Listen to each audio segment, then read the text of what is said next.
Me conta um pouquinho de onde você é, de onde é a tua família, só para dar uma localizada antes de começar a falar, que eu acho que isso explica muito. Bom, meu pai é brasileiro, filho de italiano. Meu avô emigrou no final do século XIX para o Brasil, chegou no Rio de Janeiro, depois foi morar em Juiz de Fora, acabou chegando em Belo Horizonte. De qual região era? Meu avô lombardino, Lombardino. uma pequena cidade chamada Broni, que hoje foi engolida por Milão, e a mãe dele, o pai dele lá, lombardino, e a minha bisavó, mãe do meu avô, Vêneto, Calvi. Calvi.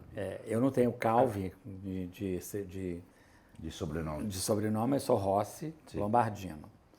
Apesar de ter Rossi assim do começo ao fim da Itália, né? Sim, tem muitos. E a minha mãe nasceu no Rio de Janeiro, mas de pais os dois, pai e mãe portugueses. Português. Minha avó do Porto, meu avô de Lisboa. Também, Eles faziam o quê, assim? O que você viveu de infância, assim? bom, o meu avô materno eu não conheci. Conheci minha avó materna, já era viúva, né? Então eu tive uma relação assim boa de neto com ela, mas nunca convivi intensamente, porque minha mãe morreu, eu tinha 4 anos. Eu tinha um irmão mais velho de 5, um irmão de 1 ano e meio e a minha irmã que nasceu no dia que minha mãe morreu. Tudo em 5 anos, 4, né? E o meu pai, que é filho desse italiano, nos levou para morar na casa dos pais dele, entende? Aonde? Aqui em Belo Horizonte. Eu nasci em Belo Horizonte. Ah, você nasceu aqui já? Nasci Tá. em Belo Horizonte. Morei a vida inteira no Sion, Tá. entendeu? Nasci em Belo Horizonte. E me criei lá e tal, casei, né? Tem ligação entre a tua profissão e do pai ou veio de você? Não, meu pai era advogado, Advogado. entendeu? Meu pai morreu muito jovem. Morreu com 63 anos, eu acho muito jovem. Sim. Né? Ainda mais que eu já passei por essa idade, então ainda acho mais jovem. Mais jovem ainda cada ano, né? Meu pai morreu muito jovem, mas casou 7 vezes. Entendeu? Tinha um espírito de artista, né? Nós temos 7 filhos de várias mães, entende? O primeiro casamento dele teve 4. Somos nós 4 Sim. filhos do mesmo pai e da mesma mãe. Infelizmente, um faleceu em 2019, não na pandemia, mas de acidente. Um pouco antes. Foi um acidente. Então, eu sou daqui, Você é né? daqui. Minha formação é toda aqui, né? Mas sempre tive essa coisa de um olhar assim para fora. Meu avô é italiano, Sim. minha avó portuguesa, dos lados. E pro Belo também, né, Paulo? Assim, essa coisa da história. Eu tenho uma tia, irmã da minha mãe, ela morreu também, infelizmente. Morreu com 96 anos. Ela se chamava Marinha. Por quê? Quando os meus avós maternos emigraram de Portugal, minha avó estava grávida. E eles viajaram num navio alemão, entende? E ela nasceu no mar, né? Em homenagem à Marinha, ela se chamou Marinha, que a minha avó portuguesa botou o nome nela de Marinha. E ela tinha cidadania alemã porque nasceu num navio alemão. No navio alemão. Teve muita história. Então essa história, a minha vida é toda com pontuada com essas realidades. Né? Pontuada com essas realidades diferentes, né? Então, mesmo eu tendo nascido em Belo Horizonte, ter ido para o grupo escolar, ter feito ginásio, colégio estadual, etc., eu tinha essas ligações, mesmo não tendo ido para fora tão jovem, assim, com 5, 6 anos, não fui. Né? Fui depois. Né? Assim, a tua profissão, né, cara, como é que você construiu ela? Porque você saiu de uma área acadêmica, não é isso? Eu estudei normal, igual todo mundo, fiz vestibular e fui estudar comunicação. Né? Mas uma comunicação específica, que é comunicação visual, sempre ligado ao lado artístico. Certo. Né? Formei nisso e alguns anos depois fui fazer História da Arte. Fiz. Tanto é aquilo que eu estava te contando nos bastidores aí. Né? No paralelo com a História da Arte, depois eu fui para a Itália fazer curso no ICROM, que é o Instituto de Conservação e Restauração de Roma. Eu estudei lá, fiz uma especialização lá nos anos 80. Depois disso, aí, no meio dos anos 80, minha vida dá uma guinada profissional, porque eu caminho para a área de eventos. Né? Eu vinha trabalhando na área de museologia, montando museu no estado inteiro, eu era funcionário público. Você era funcionário público. Trabalhava na Superintendência de Museus do Estado. Montei vários museus, fiz N exposições, não sei nem te dizer quantas. Né? Pela superintendência, fui montar uma exposição nos Estados Unidos 2 vezes, coisas desse tipo, pelo governo de Minas e tal. Você estava firme e bem conceituado dentro da tua profissão. Mas o nessa governo área. de Minas, quando eu fui trabalhar no IEFA, que era o patrimônio que geria a superintendência de museus, e eu fui recebido pelo presidente do IEFA, que me contratou, pelo diretor, aliás, o diretor executivo, me contratou. Ele falou, não, seu currículo é ótimo, tal, você vai trabalhar aqui, tal, você vai ganhar 40 salários mínimos. Mas não escrevia na sua carteira 40 salários mínimos. Escrevia o valor relativo a 40. Até hoje não se escreve. A pessoa ganha 1.500, não é um salário mínimo, entende? Se ela ganha 3.000, ela não ganha 2 salários mínimos, ela ganha 3.000. Na Europa também, né? Não se escreve salário mínimo na carteira de profissional. E o que aconteceu nesses anos 80 que eu trabalhei no patrimônio, que eu trabalhei no superintendência de museus, que eu montei N museus no estado? Houve uma série de mudanças de moeda, inflação no país, etc., que os 40 salários mínimos viraram 4. Talvez até menos de 4, entende? Então, eu que tinha uma situação salarial muito boa, passei a ter uma situação salarial péssima. Então, e aconteceu um estímulo externo para Exato, e eu já estava casado, eu já tinha filho, pequenos e tal, e eu tinha que ganhar dinheiro. Então, eu migrei para a área de eventos. Sim. Profissionalmente, eu já fazia eventos. Você me contou que assim, o primeiro evento, inclusive um evento histórico para a cidade, né?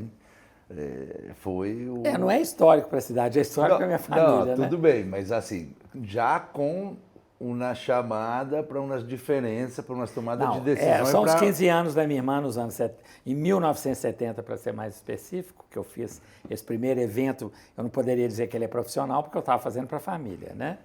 Mas foi um evento planejado, como festa de 15 anos, onde eu estudei que tipo de música que vai tocar, quem vai tocar. Foi a primeira vez que a gente fez uma festa desse porte com DJ na cidade.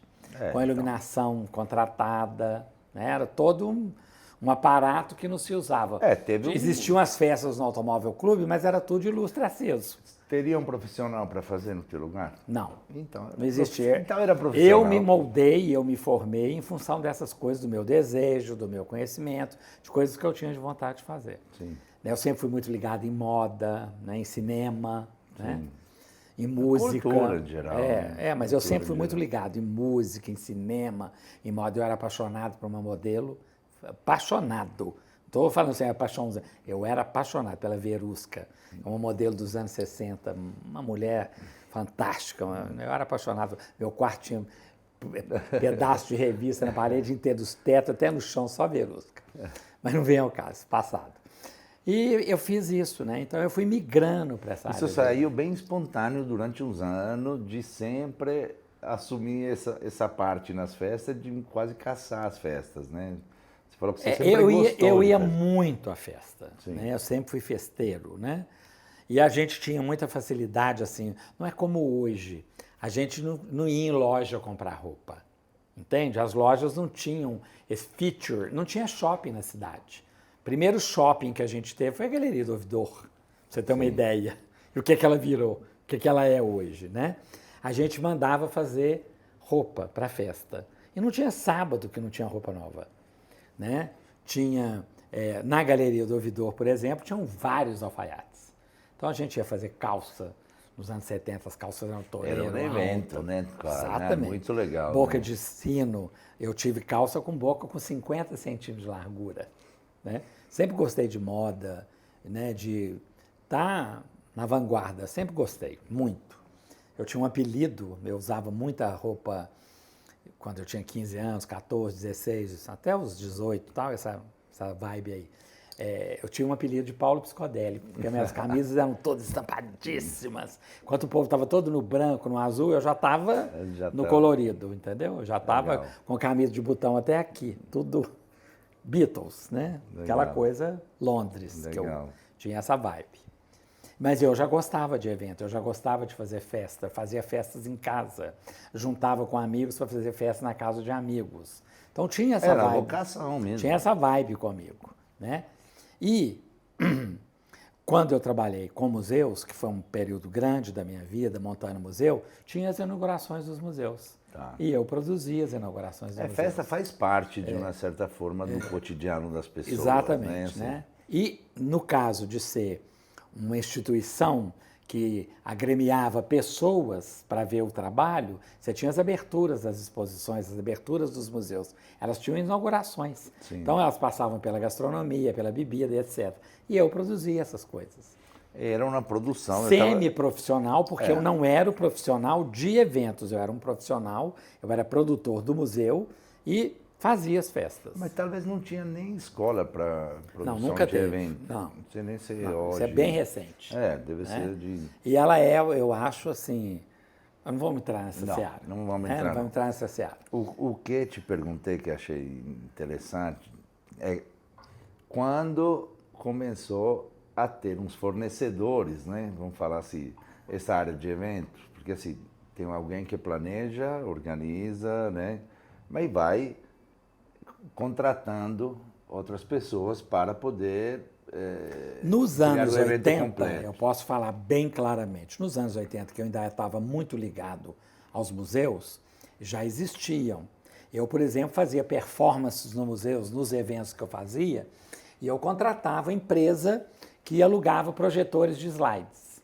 Então, eu escolhia uma temática, colocava 3, 4, 5 projetores de slide, projetando durante o evento cenas que tinham a ver com aquilo que eu estava fazendo. Certo. Eu me lembro que eu fiz uma exposição de um artista que está vivo aí, que teve uma retrospectiva o ano passado no Minas Tênis Clube, que é um cara maravilhoso, Márcio Sampaio, e eu fiz uma exposição dele, retrospectiva da obra dele, isso tem 30 anos, no Museu Mineiro. E ele fala muito de tropicalismo, ele fala muito de brasilidade, a obra dele é toda voltada para a cultura brasileira e etc. E eu fiz um evento que o evento em si era o coquetel, entende? Então tinham várias mesas antropofágicas, né? E abarrotadas de frutas de todas as espécies que você puder imaginar. De jabuticaba a jaca, sim, entende? Passando por banana, laranja, maçã, legal, tudo que existia, né? Espetinho de fruta, que nos usava fazer isso em festa. Então tinha espetinho de tudo quanto é fruta, com uva na ponta. Aquela loucura, misturado com queijo e misturado com coisas que eram normais ter em festa. Pastéisinhos, coxinhas, empadinhas, que eram os salgadinhos da época. Mas, né, assim... Na festa da tua irmã, 1970. Sim. Né, assim, o que tinha de comida na mesa? E qual que era o jeito, qual que era a forma de solucionar uma festa para 300 pessoas? Você não tinha bufês como você tem hoje. É isso. Você não contratava uma empresa que levava todo o equipamento, todo o vasilhame, toda a comida em cima de um cardápio que você contratava, levava todos os garçons. Não. Você ia picando, né? Belo Horizonte tinha banqueteiras, que usavam o próprio nome, você ligava para a dona Adélia. Mas isso não em 70 ou em 70? Não, mesmo antes que eu estou falando, 60, 70 também, 70. Já existiam algumas coisas, por exemplo, o Automóvel Clube é uma instituição que já fazia eventos com determinado peso nessa época. Sim. Na década de 70 já tinha eventos. Mas com equipe própria, assim, muitas vezes. Com equipe própria. Mas vários dessas banqueteiras que depois dos anos 80 cresceram. Vamos dizer, Marieni fez eventos no Automóvel Clube. Sim. Estou dando um exemplo, nos anos 80. 80. Entende? Né?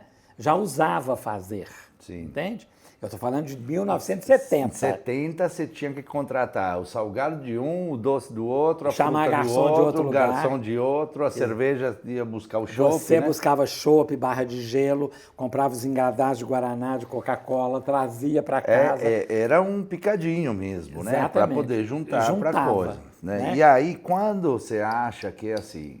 Existia o remanescente da loja das festas, que era a Casa Martelo, que alugava prato, copo, talher.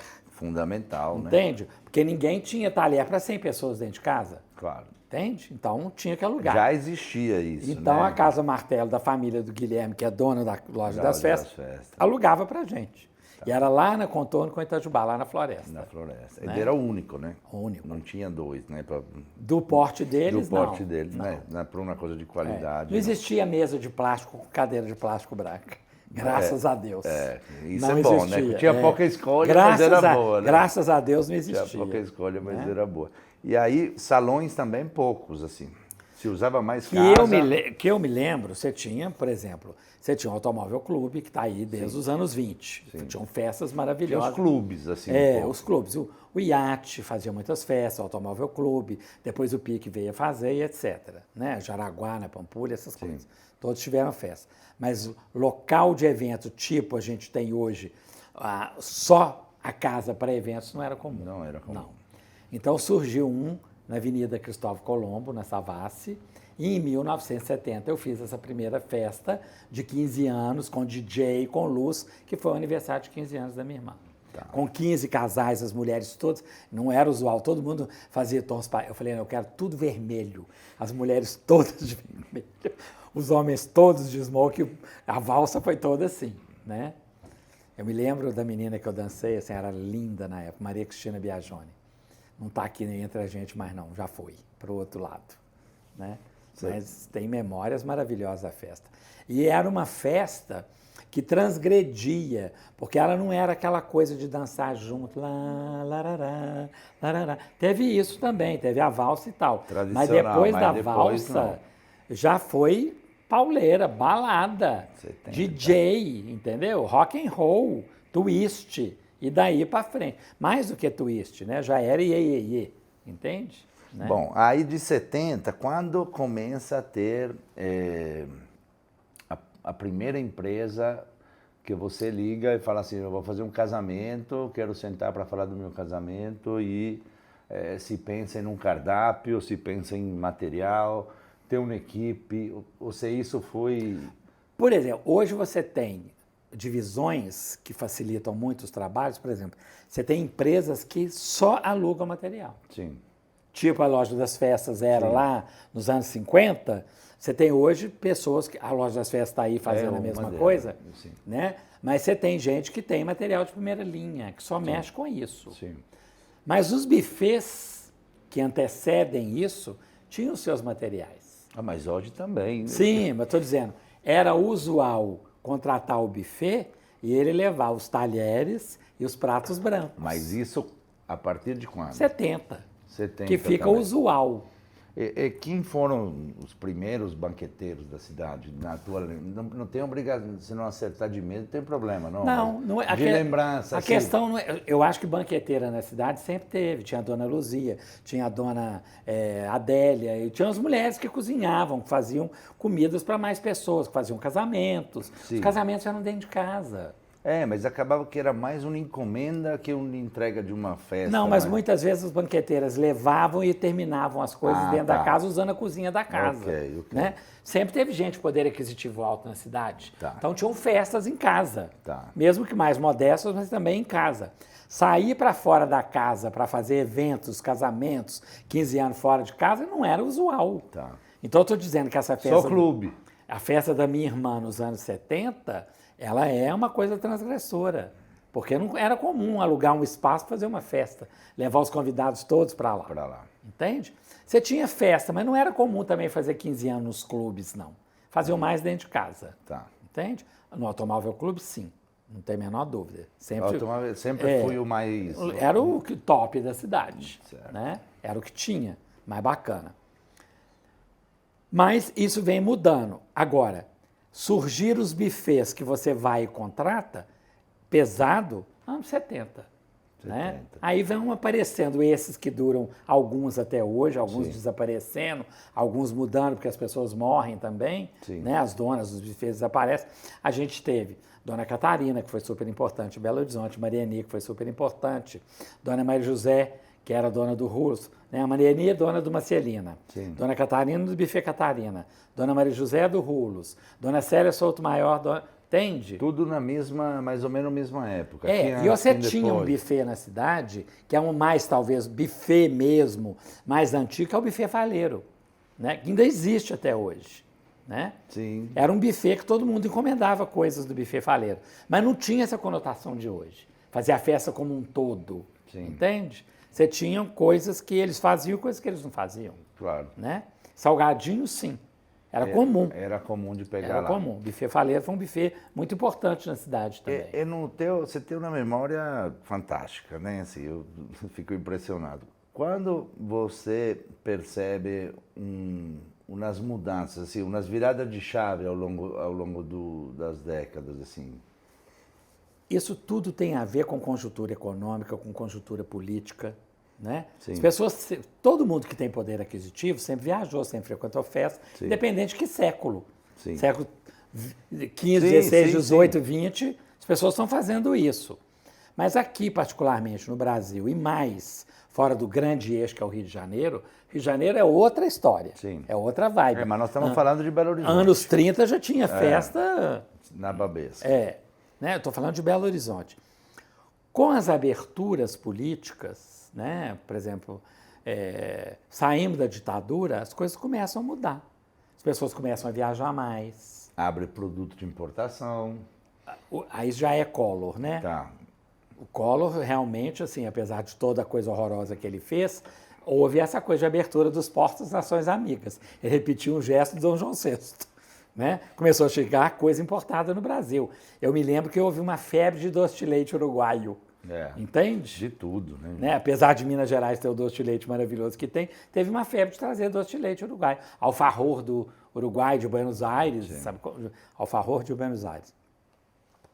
Mas esses buffets, eles se consolidam, eles crescem, eles aparecem enquanto instituição produtora de evento nos anos 80, ficam firmes. Que é a Marcelina, que é a Dona Célia, que é o Rolos, Catarina, o próprio Faleiro e outros. Tem N's. Tá, mas assim, esse aqui vamos falar que foram... Eu moro no Gutierrez. Sim. Nos anos 80 tinha um buffet em frente à minha casa que chamava Buffet Califórnia. Né? Era um buffet. Sim, mas ele fazia as festas dele atendia também. Um público específico. Né? Esses que eu citei primeiro, esses 5 maiores aí, eles faziam os grandes eventos da cidade. E usavam os clubes, inclusive o Automóvel Clube, esses buffets, para fazer casamentos e outras comemorações. É igual hoje. Bodas, Agora, assim, qual que era, na época, assim, um formato mais clássico da festa, a duração, sabe, assim, como é que era a estrutura mais padrão da festa? Que óbvio que tinha um padrão. Eu acho que nos anos 2000 muda muito, porque você não tinha antes a balada, que ela hoje é a coisa mais importante do casamento, da comemoração. A animação. É a balada. O resto é um entorno do evento. Não. A balada, quando ela acontecia, que não tinha esse nome, era uma coisa pequena. Era para poucos que tinham continuado na festa. Era o fim de festa. Hoje não, é o esperado da festa, é o planejado da festa. Sim. Né? Era o mais importante. Hoje tudo é importante na festa. A gastronomia é importante, a bebida é importante, a balada é importante. Claro. Tá certo? Sim. Mas até essa virada dos anos 2000, onde você tem mais gente, a cidade cresceu, você tem mais população ativa, você tem mais gente frequentando. E espraia também, não fica só na Zona Sul. Sim. Começa a ter outras áreas. Claro, né? A cidade cresce. Você tem que imaginar o seguinte, a Pampulha nasceu nos anos 40. E o nosso governador, na época, que era o Juscelino Kubitschek, fez uma coisa que chama Casa do Baile. Sim. Lá aconteciam festas, claro. Com orquestras, Sim. com banquetes. Não tinha o buffet, não era uma instituição buffet que ia lá fazer a comida. Mas a festa acontecia Mas do a mesmo festa jeito. acontecia do mesmo jeito. Sim, tinha alguém que fazia o salgadinho e tinha alguém que fazia a comida que era consumida lá. E assim, creio, quando eu cheguei aqui, eu fiquei muito impressionado, óbvio que isso, estamos falando de final de 90, né? De como a festa, ela acontecia durante muitas horas, tudo acontecendo ao mesmo tempo, porque assim, vindo da Itália, a festa lá, você chega, tem um receptivo, depois você senta à mesa de uma forma quase eterna, né, Paulo? Aí, depois, tem talvez uma pequena pista de dança para quem consegue deambular ainda, né? Sei. Assim. Certo? Então, aqui já tinha um valor muito maior da pista, né? Assim, do se divertir, né? Que era do dançar. O brasileiro não é italiano, né? Mas você tem que lembrar que o Brasil é o país do carnaval. Então, cara, é isso que eu estou derivou. chegando. Mas, por exemplo, essa parte de roteiro, de esquema, a festa era muito mais democrática o tempo inteiro, né? Assim, isso já era assim?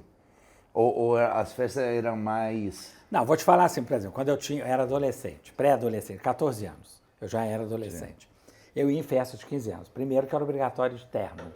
Obrigatório. Se você não tivesse terno, gravata, não existia esse negócio de usar um terno com tênis. Era sapato preto, engraxado, meia, gravata com nó de gravata. O pai da gente dava nó pra gente, entende? E a gente ia para as festas. Então você chegava nas casas, tá certo? As festas eram nas casas, geralmente as pessoas retiravam parte da mobília da sala. Ia para garagem. Né? Eu retirava parte. Tinha os garçons contratados como garçons, não tinha nada a ver com bufês, que serviam salgadinhos que tinham sido comprados, por exemplo, no Bico de Lacre, que era um lugar em Belo Horizonte que fazia salgado para entregar aos milhões no sábado. Certo. Todos os tipos de salgado que você puder. Eu me lembro de um que era um enroladinho de queijo. Fazia uma massinha, um rolinho e passava no parmesão. Maravilhoso, assado. Eu lembro desse muito. Fora os outros todos que são comuns, né? Então você chegava nas festas, primeiro tinha aquele preâmbulo meio sem graça. Sim. Sabe como? Né? Quando era uma festa maior, de famílias mais abastadas, podia até ter uma orquestra na casa. Ou se não, era música de radiola mesmo. E alguém trocando disco. Entende? Né? Até chegar a hora da valsa. Que podia ser uma valsa Danúbio Azul tocada na radiola. Registrado. Ou alguém que foi lá tocar violino com o tecladinho, entendeu? Sim. Uma pequena orquestra que tocava na casa. Isso dependia muito. Eu mesmo cheguei em festa nos anos 70, né?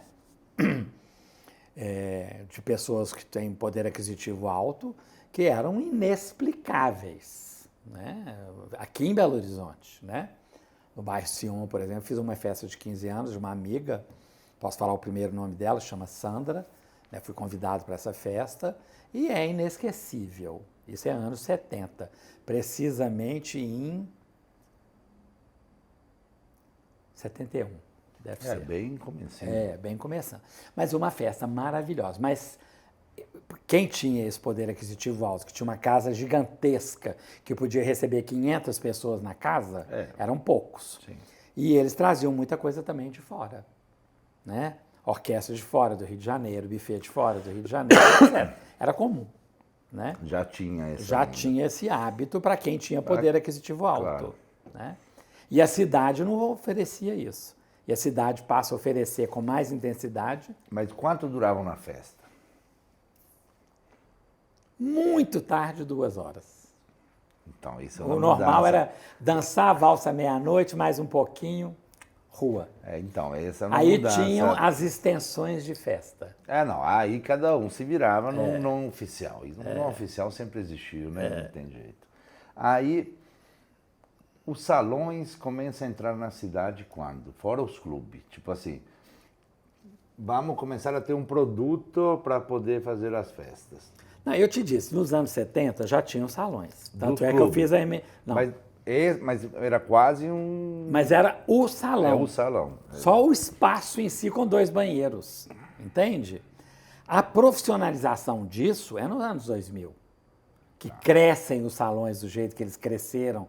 E tem vários que estão aí até hoje. Sim. Né? Sim. Migraram, eram em área central. Tiveram que Depois sair. foram para o Jardim Canadá. Sim. Né? Hoje estão migrando de novo para a área mais baixa. Sim. Você tem hoje alguns lugares. Aqui na Avenida do Contorno, na Cidade Jardim, tem 3 casas de eventos hoje. Sim. São para espaços menores, mas já tem. Tem. Né? Mas essa institucionalização do espaço grande de evento, né, é nos anos 2000. Final dos 90, 2000. Você começou a trabalhar profissionalmente com evento quando? Na década de 80, profissionalmente. Profissionalmente. Como é que foi? Eu falei, eu trabalhava com museus, né? Trabalhava no Estado, eu era funcionário público, e um amigo fez uma empresa que ele queria criar um departamento, o João Delpino, que é meu amigo. Ele e a Ângela Dourado criaram uma empresa, chamava PIB, e eles queriam criar um departamento, e criaram um departamento de evento dentro da empresa, me chamaram para ir coordenar o departamento de evento, e eu fui. Então, profissionalmente mesmo, departamento de evento de uma empresa, foi nesse ano, 87. 87, tá. Que eu fui trabalhar com eles. E aí, nessa área de evento, era mais empresa. Ou não? Tipo, faziam Não, social. já tinha social já também tinha. dentro da empresa. Mas eu fazia muito evento empresarial, mas já tinha alguma coisa Alguma social. coisa social feita pela PEB também. Alguma coisa. Tá. E aí lá você ficou até o princípio dos 90. Finalzinho de 80, 89 e tanto. uns 3 aninhos. Aí. Uns 3 aninhos. E aí já parti para a carreira solo. Certo. Aí eu arranjei uma sócia, que é a Letícia Bering, que a gente ficou junto muitos anos, que a gente fez uma empresa no Vô nos anos 90 e 2000, até recentemente, quando a gente migrou para outras empresas. A Novo era uma empresa que trabalhava...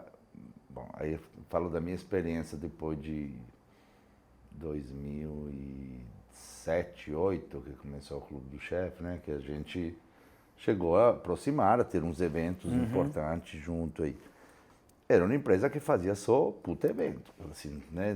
Ninguém... A gente fez os maiores eventos que a cidade teve durante 20 anos. É isso, né? Então, acho que é isso, assim...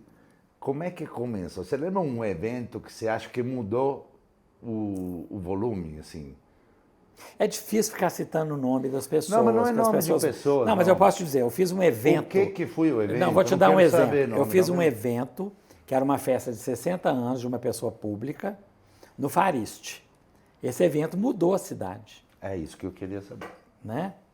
Foi a primeira vez, os banheiros que existiam no Fariste na época não eram suficientes para atender a demanda de público que a gente ia ter no evento. A gente cresceu o Fariste. Que ano, mais ou menos? Com todos. 90 e pouquinho. Não. Esse eu não vou conseguir lembrar. Não, é só para... 90 e pouquinho. Tá certo? A gente faz 95, tá ótimo, cara. Não, um pouco mais. Eu não me lembro com exatidão e tal. Mas estou dizendo, a gente construiu banheiros provisórios. O banheiro tinha vaso, tinha pia, não é banheiro químico. A pessoa ia no banheiro e não sabia que ele não era um banheiro fixo do espaço. Entende? A gente tinha bufês simultâneos que mudavam. Né? A gente tinha áreas dentro do Fariste que tinha um buffet X num lugar, de repente aparecia um buffet Y no outro. Né? Não que aquele buffet X fechasse, ou Y, não. Eles iam ficando, um ia superpondo o outro, as pessoas ficavam migrando, entende? Então esse foi um evento. Foram 4 shows nessa festa, com artistas internacionais e nacionais. Então isso mudou um pouco o perfil de festa, né? Outras festas que a gente fez muito grandes também, muito importantes, foram a Serraria Souza Pinto. Porque a Serraria Souza Pinto... Era que conseguia... Foi o primeiro espaço que eu chamo de mega. Para poder fazer evento do porte que a gente fez. A gente fazia cenários inacreditáveis. Eu me lembro que eu vou citar o nome, eu fiz um evento para Caterpillar. Tá certo? Sim. E era o lançamento de um trator. E não tinha lugar para fazer em Belo Horizonte. Precisava de ter o trator dentro do evento. Era um trator daqueles que tem a pá escavadeira na frente e tal, não sei o quê. E não tinha lugar para fazer. Dentro do Automóvel Clube não tinha jeito. No iate não tinha jeito. Onde que eu vou fazer esse evento? Aí eu pesquisei e achei uma ruína debaixo do viaduto Santa Teresa, que era a Serraria Souza Pinto. Era uma ruína. Ainda não era um lugar de eventos na cidade. E eu estava lá encostado, assim. O chão de terra. Aí eu consegui alugar. Com muito custo, usando... Era particular ou era do... Não, já era do Estado. Já estava pronto para ser restaurado lá. Sim. Não lembro se tinha projeto. Na época não tinha. Então, o mais maravilhoso é que a gente pegou aquela ruína. Parte do telhado não existia. Era céu aberto. Tinha telha para cá e céu aberto para cá. Entende? E eu consegui colocar o trator dentro da serraria. Tem pé direito para um trator. Eu me lembro que eu comprei uma coisa que chama asa de barata, que faz verniz. É uma coisa que é uma lâmina, tipo uma malacacheta. Sabe o que é malacacheta? São lâminas... Malacacheta é mineral. Antigamente fazia resistência de ferro de passar roupa com malacacheta. Mas é um... É uma textura? É uma pedra, só uma que ela vem em pedra lâminas finíssimas. fininha, E essa faz asa de umas barata, escamas, a assim. asa de barata parece isso, que mistura com álcool e faz verniz. E é dourada. Então eu enchi a caçamba do trator. Eu fiz o trator ficava escondido, tinha uma cortina gigante de 4 metros de altura que escondia o trator. E as pessoas no coquetel e tocando música, e cantor e não sei o quê. De repente, para a música, ilumina um palco pequeno, redondo, e aparece o presidente da empresa, da Caterpillar, que vai falar. E fala, né? E fala, nós estamos lançando um trator assim, assim, assim. E aí, só para você entender a loucura, da grandiosidade. Era uma ópera que a gente estava fazendo, é como se fosse uma ópera. Aí, aquele silêncio, o cara todo fazendo aquele discurso formal, a cortina, ela em vez de abrir, ela vai descendo. Tinha um sistema de rodízio com peso, ela vai descendo. E começa a tocar Carmina Burana, que era uma ópera. Maravilhoso. E aquilo vai criando uma comoção e vai descendo a cortina e o trator vai sendo iluminado e começa, ele abre a caçamba lá em cima e vai caindo aquelas asas de barata dourada. Então, quer dizer, isso muda a cidade também. Claro. Porque a cidade não está acostumada com esse tipo de evento. É por isso que estou te perguntando, né? Porque... Eu estou te falando de coisas muito antigas, que depois dos nossos eventos... Mas são que geram o desejo também, e eu entender que é possível, né? Tanto isso para os profissionais quanto para os clientes. Isso projeta a empresa, projeta a gente como profissional, e a gente começa a ser requisitado para fazer evento corporativo com outro olhar. E com outra verba. E com outra vibe também. Com outra vibe. Verba, isso aí é fundamental. Né? Criatividade vai até um determinado limite. Eu sempre achei muito corajoso assim, o trabalho de criação e realização. Cara. Eu lembro de uma festa, assim, já provavelmente 2010 aí, com umas meninas descendo do teto com lenço. Assim, isso fiz muito. Não, tudo bem, mas é a primeira vez. Imagina se em Belo Horizonte o cara tá lá, te desce uma uma mulher época que explode no mundo o Cirque du Soleil. Sim. E eu sempre fui antenado do que está acontecendo. Então entendeu? Né? Então a gente usava muito, pegava as mulheradas todas para descer no pano enrolado. Sério. E tudo aliado a imagens e música. Sim. Né? Sempre trabalhei tudo assim. As projeções, sempre muito importante. Eu sempre trouxe muito a arte para o meu trabalho. O mais executivo que ele seja, careta entre aspas, né? Eu trazia e fazia a coisa ficar mais soft com alguma coisa artística. Ele não que é fosse à toa cantora. Que tá em Inhotim até hoje, né? Prestando serviço. Chegamos até agora no Anoitecer em Inhotim. Já fizemos 3 edições. Então, né? Acho que tem toda uma vocação para isso. Esse último realmente eu considero que foi operístico. Vocês estimularam muito os buffets também. Eu me senti sempre muito estimulado, cobrado e incentivado também, né? Assim, a ir para frente, né? Assim, a apresentar o novo, a dar arriscar, fazer... A não repetir. Criar coisas novas. Isso né? não tem como negar, né? Mas isso começa quando, esse processo? Começa na hora que você já come... A tua relação com a comida aí, que é interessante para saber. Eu sempre tive relação com a comida, não é à toa que eu tenho um físico assim, já meio avantajado, né? Sempre gostei. Então, desde criança. Sabe como eu me lembro que eu devia ter uns 7 anos, a minha tia fez o aniversário do meu primo de 1 ano. Meu primo, ele hoje tem 60 e tantos. Sim. Então, tem foto minha... na mesa, beirando os olhões. Beirando a mesa, o bolo dele era uma carruagem com um cisne puxando, e dentro da carruagem caía assim na mesa, bala delícia, com aqueles papéis que tem aqueles rabos assim. Você tem que ver essas fotos. A cara. A cara lá assim, oba! Sabe como? O bolo todo com... Era, logicamente, uma coisa diferente do que usa, mas era todo coberto de coco ralado, sabe como? Então, era aquelas coisas. Então, eu sempre tive ligação com comida, né? E na minha casa sempre se comeu muito comida italiana, né? Muita massa. Sim. Minha avó, apesar de brasileira, mulher do meu avô italiano, ela aprendeu com a sogra, que é a minha bisavó, Vêneto, a fazer comida italiana. Então, fazia todas as macarronadas que você puder imaginar, fazia as pizzas todas que você puder imaginar. Na minha casa, no domingo, tinha tudo. Tinha tutu, macarrão, pizza, frango, lombo, arroz de forno, tudo que você puder imaginar que pudesse caber numa mesa, tinha. E o padre que vinha... O domingo era, e o padre que vinha almoçar no domingo. O padre que fazia a missa vinha almoçar no domingo. Nos buffets, você acha que você estimularam, porque estamos falando de gastronomia, assim, o que é igual essa história de ousar levar um trator para dentro? Na parte da comida, você acha que qual que foi... Eu acho que aí começa, quando eu crio uma certa independência e começo a viajar muito, começo a conhecer outras coisas e começo a trazer para os meus eventos necessidades que não eram praticadas pelos buffets. Sim. Então eu quero isso e isso, isso. Ah, mas nós nunca fizemos. Não, mas eu tenho que fazer. Eu me lembro muito que eu fiz um evento no Palácio das Artes e a programação visual do evento era toda em tons de azul.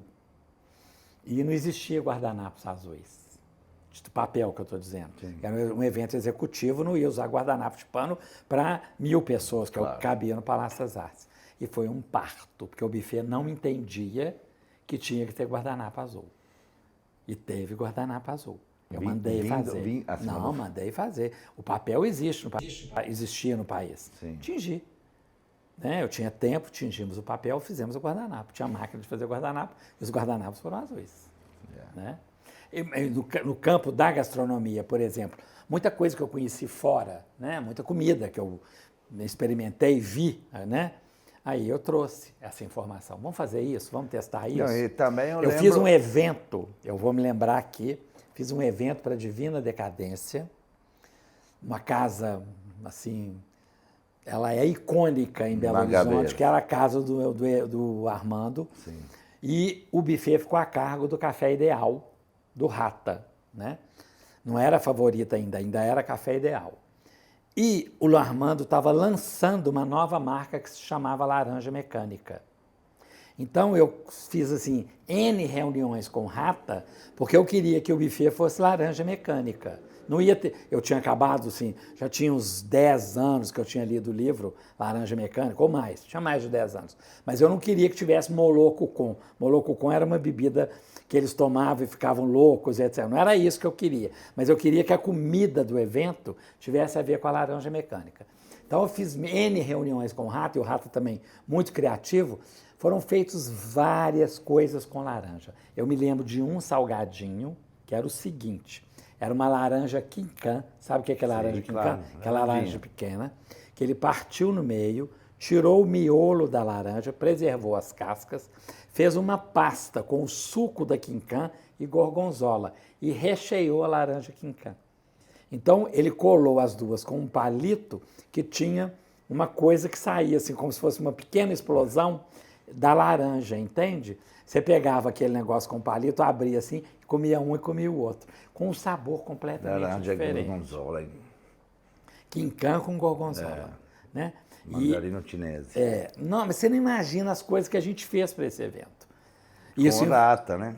Isso em função... O Rata, ele fez muito catering também, né? Assim. Eu fiz alguns casamentos com café com eles, né?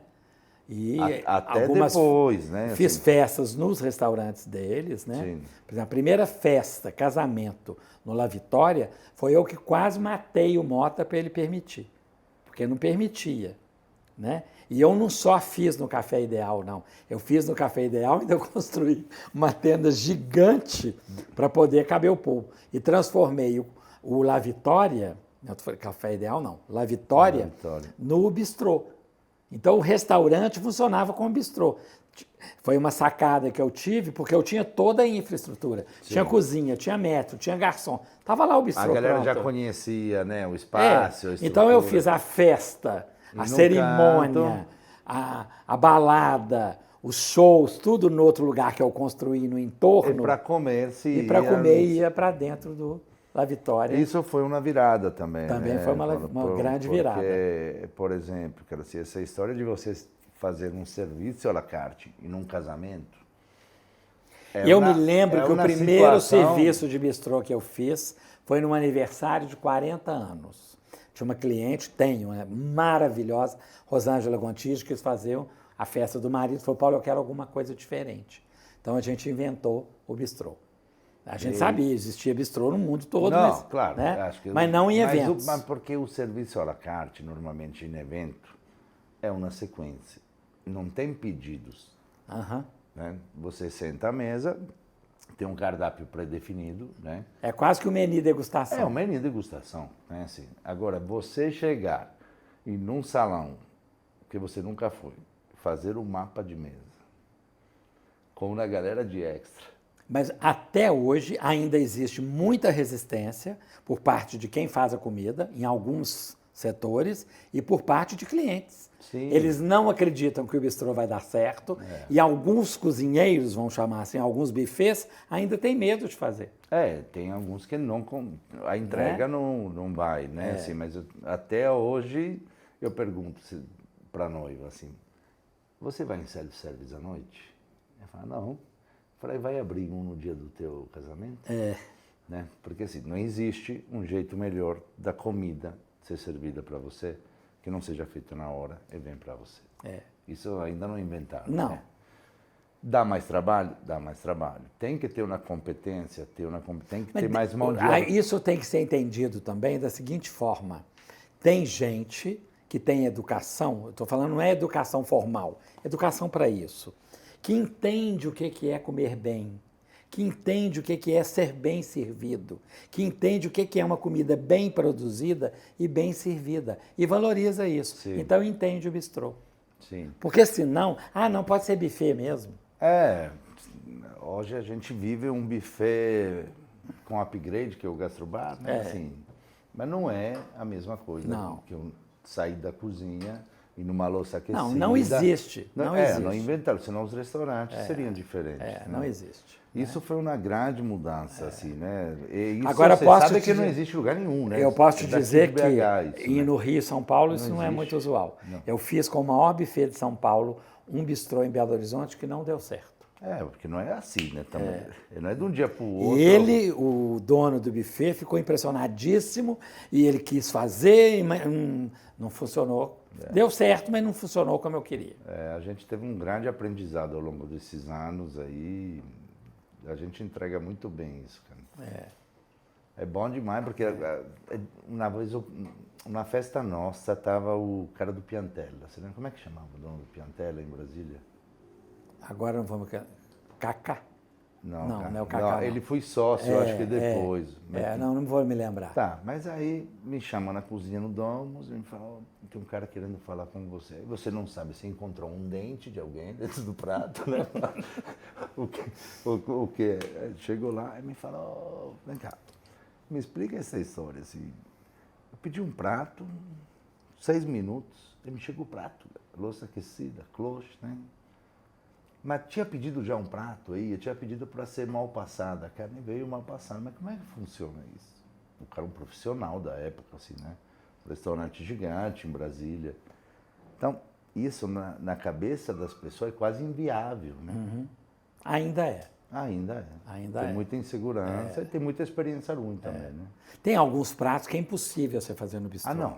Né? Eu acho que Eles o são cardápio ele impossíveis, tem que ser pensado para funcionar, o número de pessoas, As pessoas a estrutura, faziam, né? por exemplo, alguns buffets faziam eventos que era tudo servido em buffet e faziam um risoto na cozinha e traziam a panela para o buffet. Daí a 20 minutos, Era o um que purê, que tinha? era um purê de Não, arroz. era um angu branco. Um purê de arroz.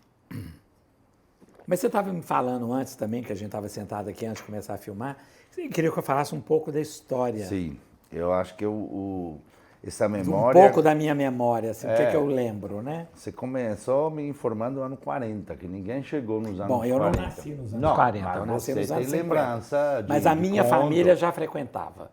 Então, por exemplo, uma coisa que eu posso citar, que eu, inclusive, frequentei depois, criança e adolescente, tinha um bar chamado Tip Top, que funcionava na Rua Espírito Santo, assim, meio que na diagonal ali do edifício Caiaca, entende? E a proprietária se chamava Paula Ouvre. A Paula Ouvre veio a ser mãe do Eberhard Aichinger, que era dono do Tip Top, muito depois. Muito depois, mas ela que abriu. O que é o Tip Top? O Tip Top é aquele lugar que você entrava nele, ele tinha cheiro de salmoura de azeitona, de chope, e aquele bafão do cigarro, entende? Era isso que tinha lá. Né? Aquelas barricas de chopp aparentes, sabe como? Aquela chopeira alemã. Eu me lembro disso, eu com 8, 10 anos indo lá com meu pai, com as minhas tias, porque eles adoravam comer salada de batata da Dona Paula, tomando chopp. Então isso é uma coisa emblemática na cidade. Depois tentaram ter o Tip Top, ele foi para o bairro de Luz, mas já era uma outra vibe. Tá, mas ela se manteve muitos anos do mesmo jeito. Sim, muitos anos. Eu nasci na década de 50, eu estou falando já virando para 60, eu ia lá, nos anos 60. Nisso já tinha funcionando na Rua Tupinambás, que não era longe do Tip Top, 1,5 quarteirão, o restaurante Alpino, que era um restaurante como assim, alemão, entre aspas. Da mesma família. Da mesma o família. Eberhard, que era dono do Alpino, era filho da Dona Paula. Tá. A Dona Paula, eu cheguei a comer algumas vezes, não tantas quanto eu gostaria, mas algumas vezes, o verdadeiro Apfelstrudel alemão, quente, com chantilly azedo, com creme de leite batido, meio acidificado, assim, meio azedo. É inesquecível, nem na Alemanha eu não comi de novo igual. Entendeu? Minha memória gustativa, Dona Paula está no céu por causa disso. Né? Mas o Alpino servia... O Alpino veio depois do Tip Top. Depois do Tip Top. Aí o Eberhard já era adolescente, depois virou adulto e abriu o próprio restaurante. Tá, então vamos falar que um é 40 e um é 60? Só para mim... Não, eu acho que a Dona Paula podia estar até lá antes, eu não sei. Tá. 40, 42, sei lá que ano que ela abriu, não sei. Okay. Não me lembro. Eu me lembro nos anos 57, indo no Tip Top. Tá bom? Ok. O Eberhard, ele servia Kassler, foi onde eu conheci Kassler. Ele servia Eisbein, que é o joelho de porco, com repolho, com chucrute, tudo maravilhoso. Com a torta da Dona Paula, que ele começou a fazer lá também. É bem engraçado, uma influência alemã, né, no começo dessa gastronomia, assim. E era como é que eu vou te dizer? E era um top da cidade. Porque você tinha outro, né? Você tinha o Haus München, que também era cozinha alemã. Você tinha outras cozinhas na cidade. Sim. Né? Você tinha cozinha portuguesa, incipiente, mas tinha. Árabe, né? provavelmente. Árabe, né? você tinha tudo incipiente. A mais característica era alemã.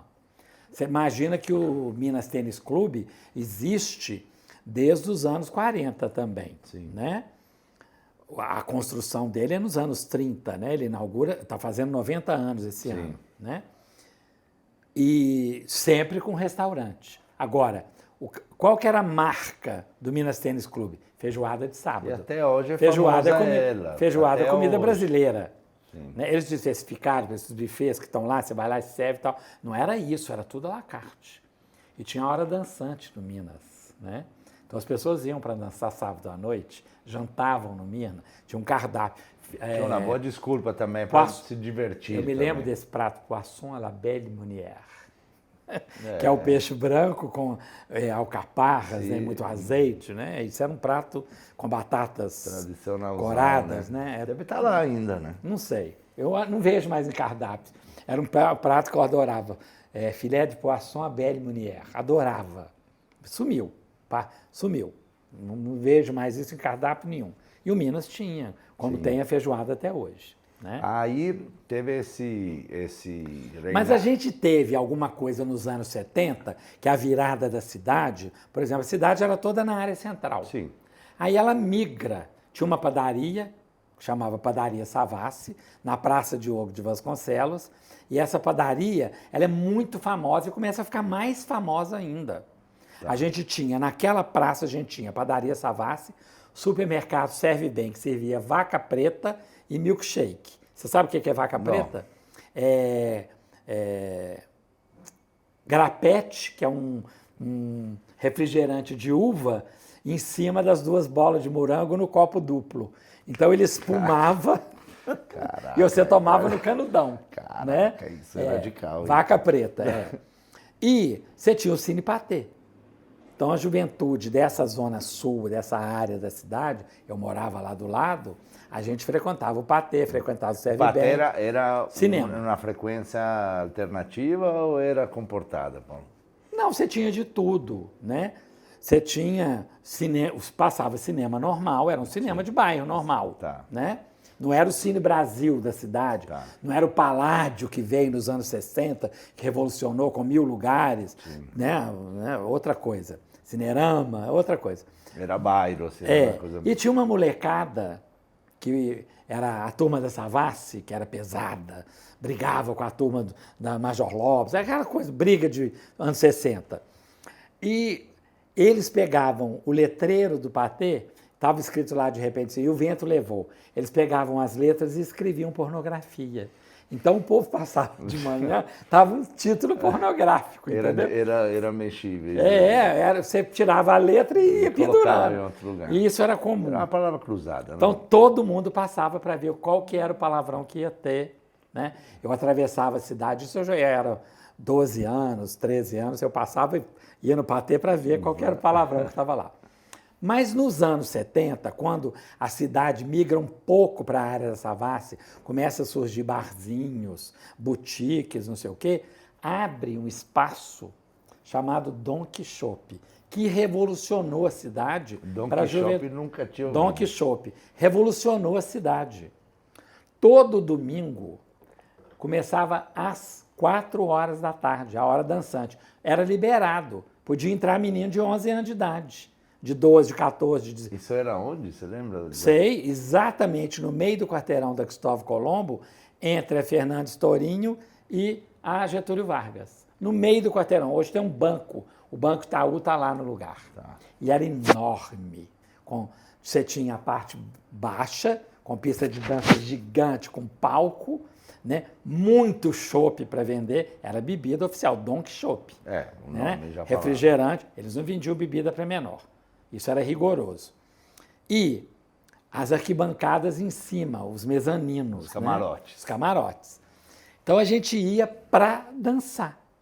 Entende? É a transição. Acabou Beatles, está nascendo essa música que explodiu no mundo. Não é um fenômeno de Belo Horizonte. Não. Ela vem importada. Sim. Né? Eu me lembro muito do The Doors nessa época, entendeu?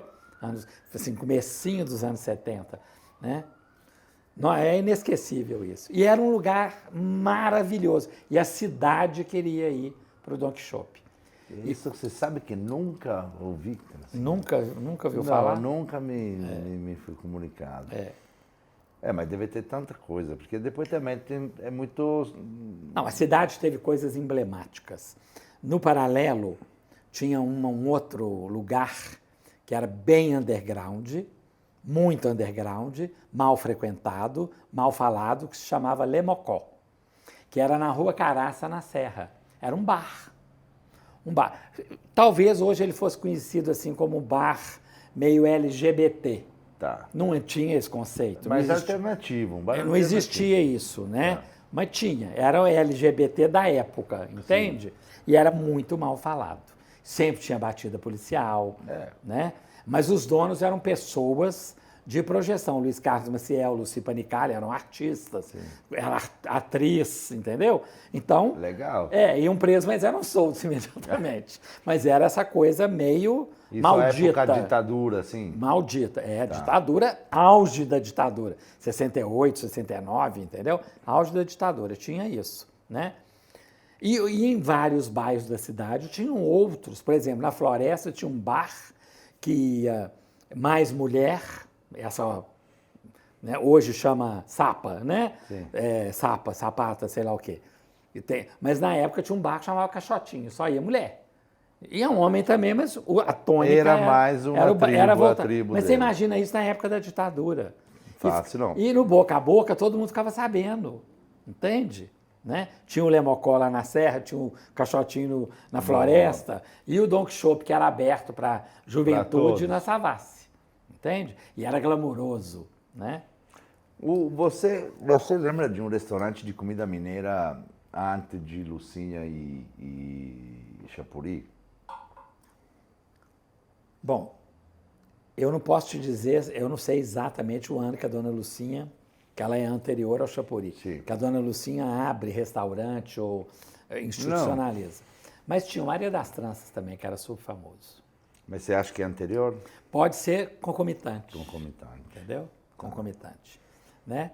Agora, em Belo Horizonte, no centro da cidade, na Tupinambás, entre Afonso Pena e a Curitiba tinha um bar-restaurante que servia uma comida que se chamava caol. O caol, o Palhares, não? Exatamente, que servia o caol, o Palhares. Esse era emblemático. Todo mundo ia no caol, Sim. no Palhares, que depois virou para o bolão em Santa Teresa. Você já chegou, pegou o bolão? Né? Então você imagina. Responsável quase de separação, né? 30 anos antes, 40 anos antes, era o Palhares. Sim, mas né? ele ia até tarde. Madrugada. Todo mundo saía de qualquer lugar e ia matar fome com o caol do Palhares. Arroz, linguiça, ovo eu já frito. peguei mais o bolão, né? De quando eu cheguei, o que estava aberto mais tarde. E depois do bolão, o que acontece? Acontece os trailers. Sim. Diversifica. Sim. Né? Tem os quicocó para tudo quanto é canto. Sim. Os mega sanduíches da madrugada. Sim. Né? O bolão... Isso é pós...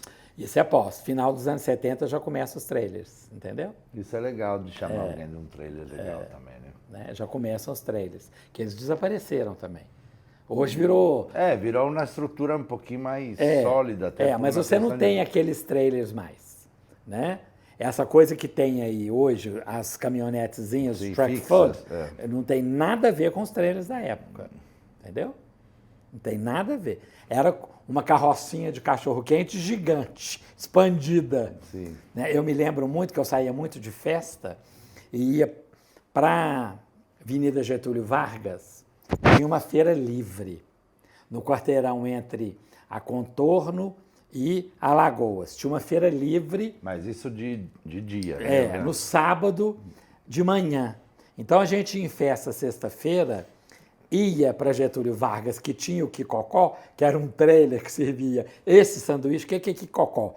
Um pãozão de batata partido no meio, com muita maionese, com cebola, pimentão, frango desfiado e batata palha. Pura proteína, assim, pura gordura, né?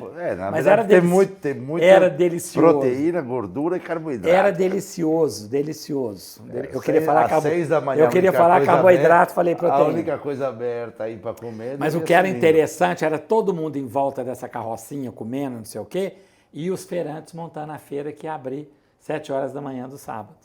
A gente pegou algumas carocinhas no Savassi anos atrás. Mas elas desapareceram. Mais recentemente, digamos assim, de 10, 15 anos para cá, apareceu o truck food, que é outra food truck, aliás. Mas mas provavelmente tem alguma carocinha que virou trailerzinho mais fixo. As carrocinhas que permaneceram são as lá da Praça do Papa. Vende coco, entendeu? Elas estão ali bem velhinhas já. Elas ainda continuaram ali. Tradicionais. Mas a carrocinha mesmo de sanduíche da madrugada desapareceu. Não tem mais. Aí virou food truck, né? Ô Paulo, aí voltando para as festas um pouquinho. Assim, hoje a gente, talvez pós-pandemia, mas é um processo que já tinha mudado. Eu vi festas gigantes aqui, sociais, né? Assim, quando cheguei eu ficava assim, né? Fiz casamento para 2.000 pessoas, fácil, vários.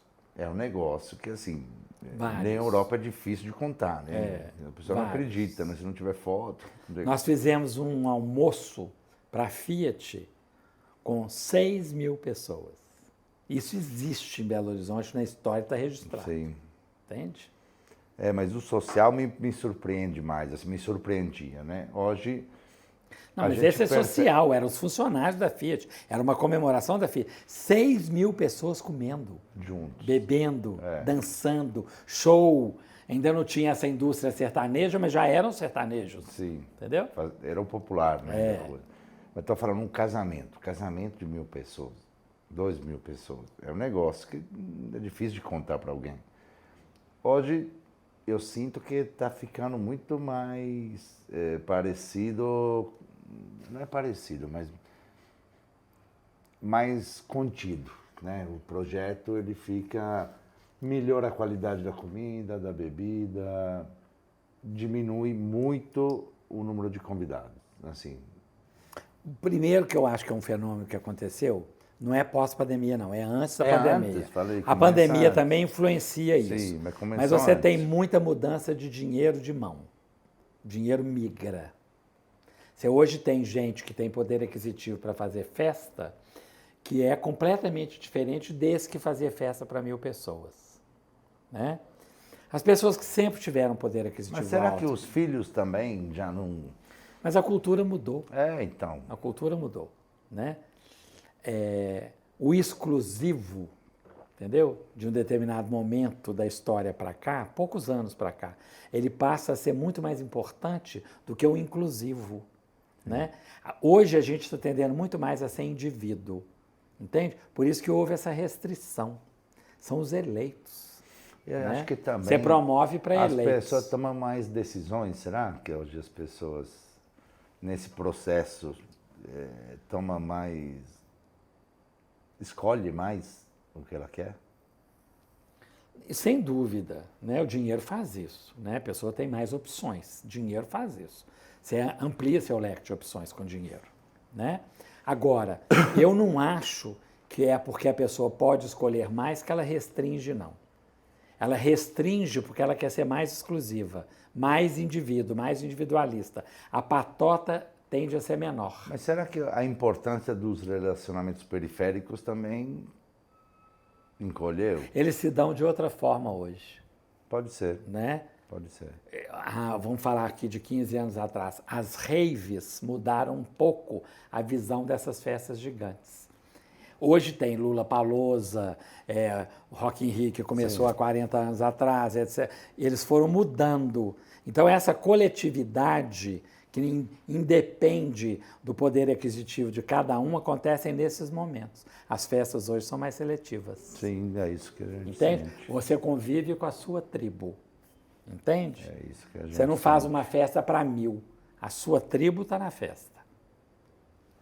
Ô, Paulo, mudando de novo, assim, você sempre falou comigo de uma lanchonete que fazia, tipo assim, a melhor coxinha. Acho que era coxinha, né? Que você... Aí não era bem uma lanchonete, era uma delicatessen, que era o Doce Doce. Isso, esse Né? nome. O Doce Doce foi o seguinte, uma família também super tradicional da cidade. Nasce quando isso, assim, só para localizar? Anos 70. 70 também. Princípio dos anos 70. Então, 50 né? anos e cacetada. E eles pegam a Avenida Afonso Pena, em frente ao Panorama. Sabe o que é o Panorama? Sim, sim. O Panorama era um bar tradicional da cidade, mas aí é bar cerveja. Sim. Entende? E em frente ao Panorama, Em frente, na do Afonso outro Pena, lado tinha uma boate que chamava Le Chat Noir, o Gato Negro, em francês, aquela boate fechada, só ia adulto, etc. Né? E do lado abriu-se o Doce Doce. O que era o Doce Doce? Um de dia e um de noite, né? Pelo menos assim. Exato. O Doce Doce era uma casa de chá que supostamente eles tinham a intenção de ser uma casa de chá aos moldes franceses, europeus, assim, mas não era uma casa de chá. Era toda de madeira escura, com tudo xadrezinho de vermelho e branco. Era um pub italiano. Era uma melange, entendeu? Era uma melange de várias coisas. E eles foram introduzindo algumas coisas da gastronomia mundial, inventando outras, tá certo? Que foi criando um cardápio único. Eles faziam a torta Floresta Negra. Isso vindo de fora, né? Lógico, é uma torta de chocolate alemã. É quase que Sachertorte. É isso. Quase que Sachertorte. Não era Sachertorte, mas quase uma Sachertorte. Aí começa a variar. Tem a Sachertorte, que é chocolate, mas tem a de morango também, que é uma fruta tropical. Aí você já tinha as lâminas de morango no meio da torta, que era carro-chefe do Doce Doce. O que eles fazem? Eles pegam uma coxinha de frango que está sendo frita desde os anos 20 no Brasil. Ah, tá. Então, isso que eu queria saber. A coxinha não é que é de lá. A coxinha já era feita... Era salgadinho de festa. Qualquer batizado tinha coxinha. O que eles fazem? Eles ampliam o tamanho da coxinha e cobrem ela de catupiry. Pega a massa do frango desfiado, cria uma capa branca de catupiry, põe a massa da coxinha por fora e frita. Isso é uma inovação. Sim, óbvio. Né? E eles criam uma indústria disso, porque todo mundo da cidade queria isso. Né? Era point ir para o Doce Doce antes das baladas. Sim. E comer coxinha, torta e outras coisas que eles serviam lá. Mas não era um lugar que tinha álcool. Entende? Era diurno, né? Assim, ele... Não, eles funcionavam um pouco à noite, até 7, 8 horas, digamos. Mas não tinha essa vocação. Não, nada de bar. Nada de não bar. era, não era para ser bebê. Né? Chá. Uma casa de chá. E né? você me falou de Depois vem de uma família do Rio de confeitaria. Janeiro, né, que você conhece muito bem, e abre o Tia Clara, que foi tão importante na cidade quanto o Doce Doce. Né? Expandiu, trouxe hábitos culinários diferentes. Sim, durinho. Né? O que você acha que o Tia Clara trouxe de diferente? Bom, eu vou falar de uma coisa minha, né, que eu era cliente deles. Eles faziam uma cocada mole de leite condensado que não tem explicação e não tem sucedâneo. Ninguém mais fez. Nem o próprio Iden, nem a Cláudia não fazem isso mais. Eu vou cobrar. Eu sonhava que eu estava indo lá comprar. Entende? É uma cocada mole de leite condensado. Então ela é mole. Ela é, como é que eu diria? Puxentinha, assim? Toda flexível, mas você pega aquela coisa redonda no papel, no guardanapo, para comer. E você puxa, entendeu? Não tem explicação. Né? A tia Clara lá, a mãe do Iden, a avó, a tia, sei lá, fazia isso, né? Então, isso para mim é um carro-chefe. Eles tinham coxinha também. Claro. E outras coisas. Não, as coisas sempre foram gostosas. Quando eu cheguei, eram E gostosas. eles tiveram uma duração em termos de time maior do que o Doce Doce. Entende? A Tia Clara começou quando, você acha, assim? Não tenho certeza, mas acho que é 80. 80. Né? Década de 80, né? E pão de queijo, Paulo? Que é Pão assim, de talvez queijo- é a bandeira, Não, né? mas pão de queijo não era, não tinha essa industrialização, não tinha casa que vendia pão de queijo. Você não ia na lojinha comprar pão de queijo. Pão de queijo era uma coisa feita em casa. Tá, mas e aí começa quando o consumo de pão de queijo na rua? Quem que bate no peito? Olha, eu vou te dizer uma coisa, quem popularizou o pão de queijo vendido em supermercado foi o Forno de Minas. Eles popularizaram. Dona Dalva. Dona Dalva. Né? Óbvio que já existiam outros que vendiam não, pão de queijo claro, mas congelado assim, e tal. quem- Mas quem criou essa cultura de vender pão de queijo congelado foi a Dona Dalva que lá fez do essa Forno de bandeira, né? Minas. Virou uma bandeira, né? Virou uma bandeira. Aí variou. Né? Mas eles têm uma tradição e um know-how tão grande que estão aí até hoje. Sim. Eles chegaram a vender empresa para a Itália. Compraram de novo. Comprar de novo. Venderam de novo. Lá na Itália começaram a fazer pão de queijo com pecorino. Estados Unidos. Não, venderam para a Itália primeiro. Acho que é Estados Unidos. Não, Itália. Faziam com pecorino. Não tinham Olha, queijo que de eu Minas. acho que é Itália. Ó, Acho que você é tá Estados enganado. Unidos. Então que seja. Algum Mas italiano aí que morava nos Estados passou uns anos, eles compraram de volta a um preço muito mais barato do que compraram.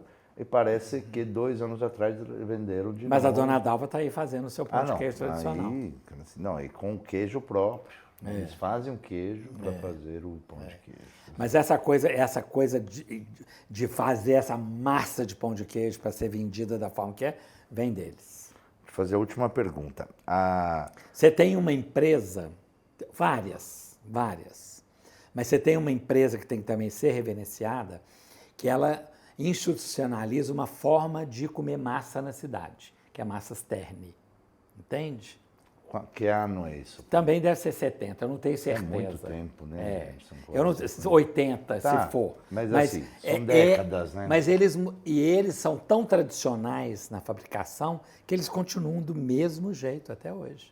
A lojinha está lá na Contorno. A geladeira transparente. Exatamente. Entende? Eles também são responsáveis por essa cultura de, sei lá, comprar a lasanha do domingo. Sim. Né? São anos e anos e anos fazendo isso. Óbvio que tem vários outros. Tinha um, que eu não me recordo o nome, que era na Avenida Carlos Luz, Catalão. Na Pedro II. Na Pedro II, que é antes da Catalão. Na Pedro II, bem no começo da Pedro II, você ia lá, chegava, era uma portinha, e o cara fazia as massas na hora.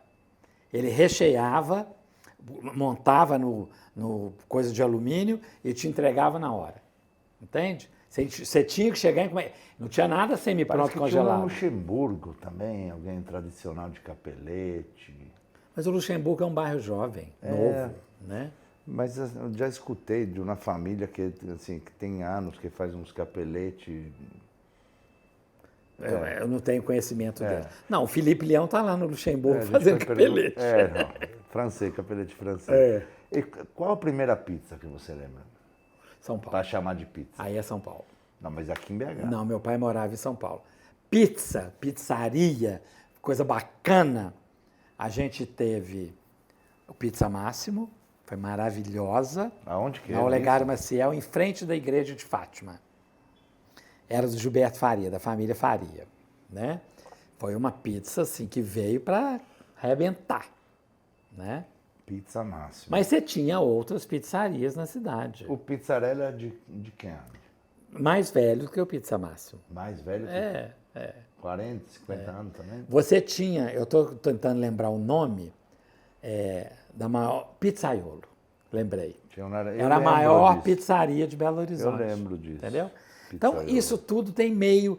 O Pizza Máximo vem e dá uma baixada na bola desse povo todo, porque ele sofistica a forma de fazer pizza com o forno a lenha ao vivo, todo mundo vendo assar, sabe como? Com os cardápios assim mais elaborados.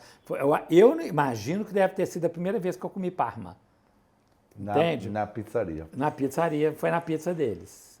A primeira pizza que eu lembro, assim, de falar, que pizza... Você lembra o Basílico? Era do Armando. Do Armando, dono da Divina. Exatamente. Lá em cima, né, Exatamente. BR? Não, mas isso é muito recente. É 2001. Não, isso é muito recente. Não, sei. Eu estou falando de coisa cheguei em muito... 99. Eu estou falando de anos 80. Não, eu o sei. Pizza Máximo é dos anos 80. É uma pizzaria bacana, um projeto arquitetônico maravilhoso, entendeu? Sofisticado, forno central a lenha, todo mundo via fazendo. Era o máximo. Trouxe um conceito de pizza novo para a cidade. Todo mundo tinha várias pizzarias na cidade, mas mudar forma de comer pizza, de ficar essa coisa. Hoje você tem speciale, não sei mais o que. Sempre que é outra coisa que eu estranhei, a pizza é sempre dividida, né? Esse é um negócio que na Itália eu tive a tua pizza, eu tenho a minha, né? Aqui não. Aqui são os tamanhos, né? Mas ela é mais, como é que fala? Compartilhada. Que é uma cultura, né? Cara, assim, uma cultura, cara. Não tá certo. Mas se você pensar que os Estados Unidos vendem pizza dessa forma desde os anos 20, tudo em slice. Então. Né? De algum lugar. E lá na Itália eu cansei de comprar pizza a metro. Mas isso é um momento em pé, normalmente. A pizza ao metro é uma coisa em pé. Não é a tua refeição, assim, né? Que vem a tua pizza, né? Ô, Paulo, hoje quais são os planos aí?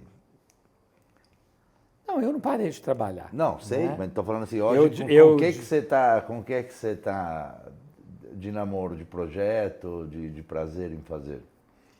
Bom, os projetos mais recentes que me encantaram muito, sem sombra de dúvida, foi o Anoitecer em Inhotim, que eu acho que foi um acontecimento, uma mudança de patamar da cidade também. Apesar do Inhotim não estar em Belo Horizonte, ele, tá lá ele faz parte do conceito da cidade. Certeza. É um parque, um museu que pertence a Brumadinho, mas de Belo Horizonte.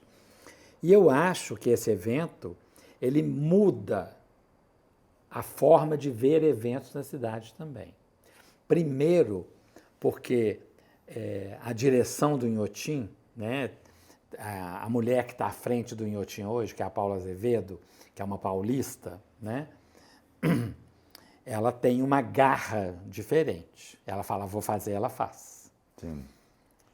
Porque a gente planeja, a gente morre de trabalhar, mas a gente não se preocupa de onde está vindo o dinheiro para pagar.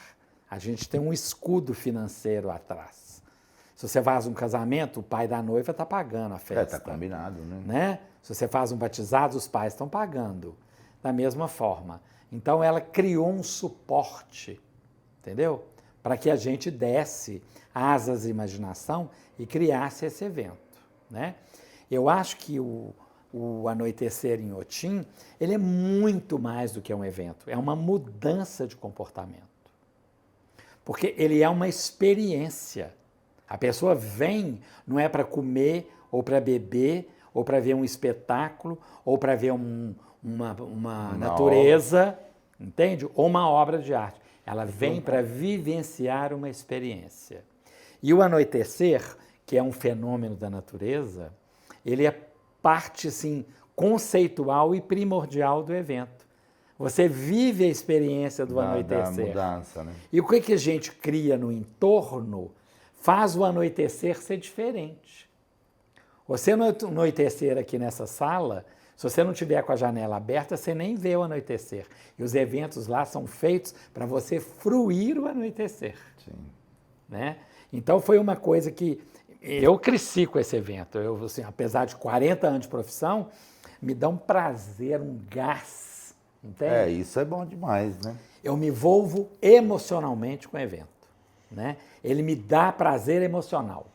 Mais do que prazer profissional. E o lugar também. São completamente diferentes. Não, mas coisa. isso para mim é uma experiência que eu gosto de frisar, porque além do prazer profissional, que eu tenho em grande parte dos trabalhos que eu faço, quase todos, eu tenho, além do prazer emocional, profissional, eu tenho prazer emocional. Eu fico emocionado com o evento. Legal. Eu me envolvo emocionalmente. Hoje, quantas pessoas circulam no evento, assim?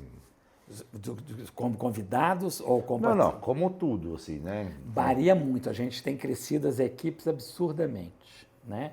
Esse ano a gente teve perto de 200 pessoas trabalhando para fazer 400 pessoas sentadas. Né? É um belo serviço, né? É um belo serviço. E a gente vai profissionalizando, por exemplo, a gente transforma o trabalho dessa equipe toda numa coisa mais fácil por causa dessa profissionalização. E a turma que trabalha lá, assim, hoje é turma já de evento, né? Tem muita gente que vem de fora ou é mercado BH? Quase ninguém de fora. Isso é bom. O chefe está assinando, você já assinou o primeiro, Sim. né?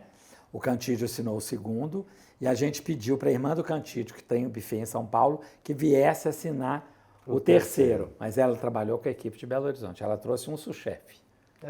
Né? Para comunicar. Mas a equipe foi toda de Belo Horizonte. Legal. Né? A comida é extremamente importante no evento, a bebida é extremamente importante no evento, mas o conjunto é que é o importante. Tem que funcionar. Né? Esse ano foi uma experiência, 2024, né? Esse ano de 2025 nós não vamos ter, porque 2026 o Inhotim faz 20 anos, então vai ser um evento especial. Mas o de 2024 foi assim, eu chamo de uma ópera contemporânea. Que legal. Porque a gente teve efeitos visuais importantíssimos, sempre visando a questão artística e a natureza, né? A gente eu criei uns módulos que tinham plantas vivas dentro e projeções de plantas que se misturavam com essas plantas vivas, né? E isso fazia aquele espectador que está ali no evento, que não é o habitué do Inhotim, que não mora aqui, que não vai todo dia, entender o que é o parque. Ele vê a arte e, ao mesmo tempo, vê a natureza. Foi muito bacana fazer esse evento. Legal. Que bom, hein? Muito bonito. É um evento. E agora, por exemplo, eu estou no meio de uma produção, estou quase finalizando, né? Um evento muito grande, um evento social, um casamento, que vai ser realizado na casa da família, uma casa magnífica, com porta, convidados, tem infraestrutura, né? E eu estou lidando como se eu estivesse fazendo um anoitecer. Mas porque também você se cobra muito, né? E vou me profissionalizando cada vez mais. Ô, Paulo, mais alguma coisa que a gente esqueceu, além de todas, né? Porque assim, é muito pouco tempo para tanta história. Eu não falei nada da história de Belo Horizonte. Eu não falei da confeitaria Elite na Rua da Bahia. Pode falar dela. Não falei da loja americana que servia Havaí. Não falei do Xodó, que eu acho que revolucionou o mercado para a juventude, o mercado de lanchonete da cidade, foi revolucionado pelo Xodó. Qual ano do Xodó? 60, anos 60. Né? Não posso precisar que ano, né? Mas foi uma coisa que mudou a minha vida. Eu, enquanto adolescente, eu enlouquecia. Era muito legal. Eu enlouquecia para estar no Xodó às 6 horas da tarde de domingo. Entende?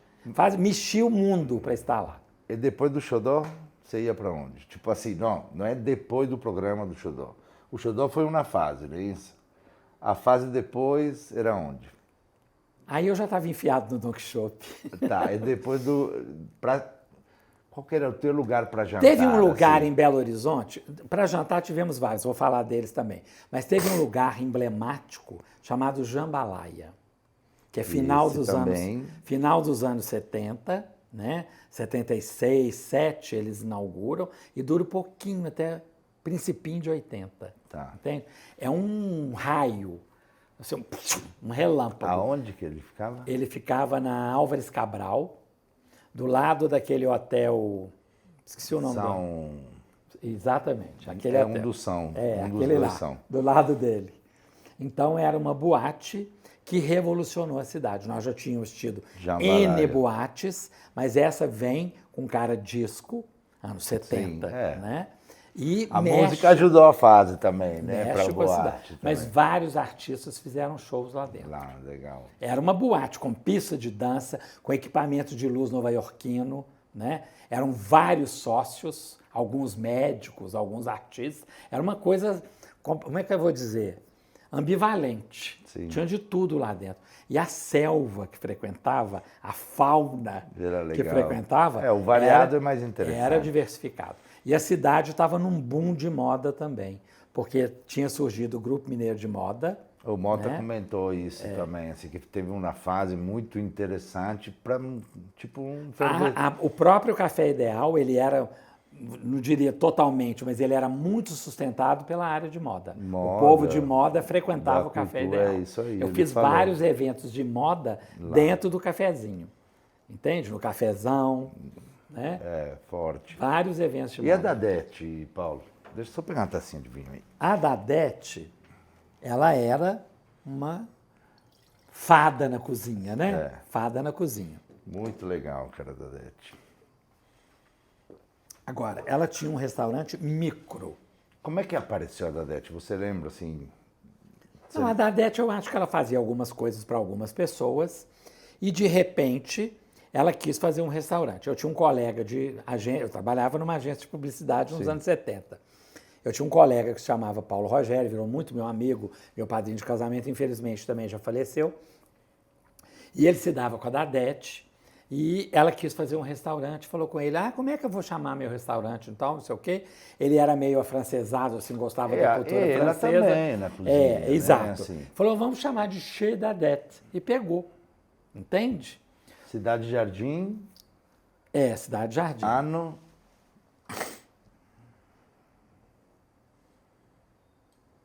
Principinho de 80, finalzinho de 70, eu não posso precisar. Tá, mas mais ou menos, Tá? é isso. Mas era minúsculo, um restaurante caro, Caro. né? A Dadete sabia cobrar direitinho, né? Tinha uma elite política que frequentava, ela era amiga do Hélio Garcia, que era governador de estado, ela tinha um filé lá que chamava Hélio Garcia. Sim. Eu me lembro que a primeira vez que eu comi, que eu vi ravioli recheado com caviar, foi a Dadete que fez. Arroz com champanhe.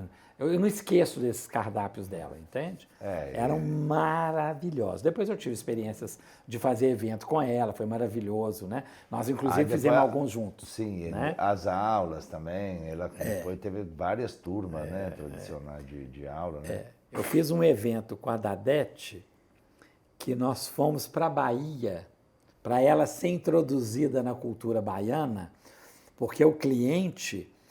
ele estava lançando um resort na Bahia, entende? Ia fazer um evento em Belo Horizonte para lançar esse resort na Bahia. Então, nós fomos lá conhecer o resort, eu e a Dadete, né, uma turma grande, fomos para lá.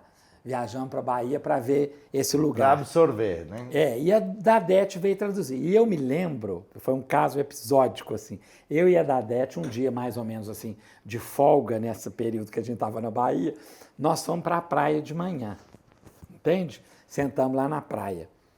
E passou uma mulher, que eu já tinha comprado dela em outras ocasiões, a cocada de forno, que é particular nessa praia, Sim.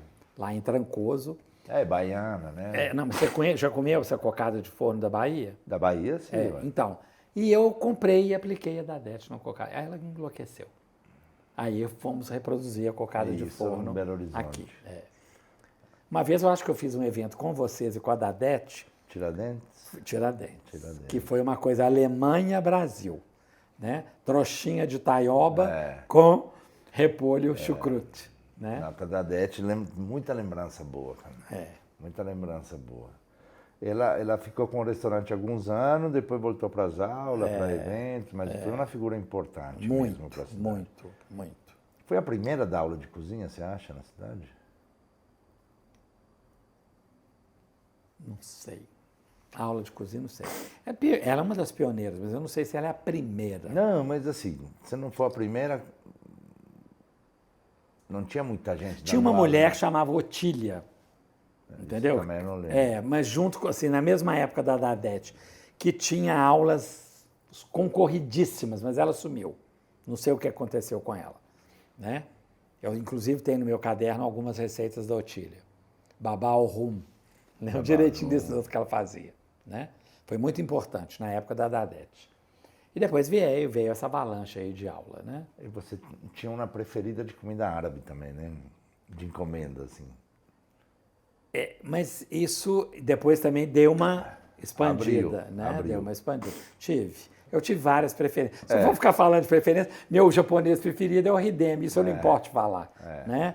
Quantos eventos que eu fiz com o Hidemi? Não. Fiz com outros bufês japoneses também. Mas não que as comidas não fossem boas, mas nada igual ao Hidemi. Porque o Hidemi, ele não saiu do Japão. Apesar dele não ser japonês original, ele nasceu no Japão na cabeça dele. Ele é japonês. Você imagina um cara nascido fora do Japão que fala com sotaque de japonês. Né? Teve muito evento com ele mesmo. Não, é adorável, né? E levar para o público... Ele está trabalhando muito. Levar para o público experiências que a gente vivia no Beck, fazendo teste do que a gente vai servir. Eu me lembro que ninguém conhecia enguia. Falei, vamos levar enguia para o evento. Até hoje, a maioria nunca experimentou. Vamos levar enguia para o evento. Foi um sucesso. Entende? Comida japonesa quente em evento. Foi eu que fiz com o Hidemi Mas a primeira vez. comida fria, crua, em evento deve ter sido você também. Eu não posso garantir que fui eu, mas eu fiz. Eu também sou dos primeiros, mas eu fiz muita comida fria com o Hidemi. Porque, cara, é muito atípico. Na Itália, pensar em um casamento de ter comida japonesa feita na hora e coisa assim, é muito atípico. Aqui, o Naka abriu o quê? 70? 80? Não, 70. 70. E o primeiro evento com comida japonesa, você acha que foi quando? 90? Mais para frente dos 90. Mais para frente dos 90. Mais para frente dos 90. E foi com o Hidemi. Foi com ele. Primeiro que eu fiz foi com o Hidemi. A primeira estrutura que eu vi fazer também, festa em BH, foi com ele. Tivemos que ir no Liberdade comprar vasilhame. Até hoje o povo faz assim. Mas não tinha. O Hidemi hoje tem um estoque grande e tal, etc. Mas não tinha. Era pouquinha coisa que tinha. Garrafinha de servir show e não tinha. Até porque não tinha um hábito de fazer uma festa para 500 pessoas com comida japonesa, né? Foi aos poucos mesmo, né? E eu viajei com o Hidemi para tudo quanto é canto, para tudo quanto é estado.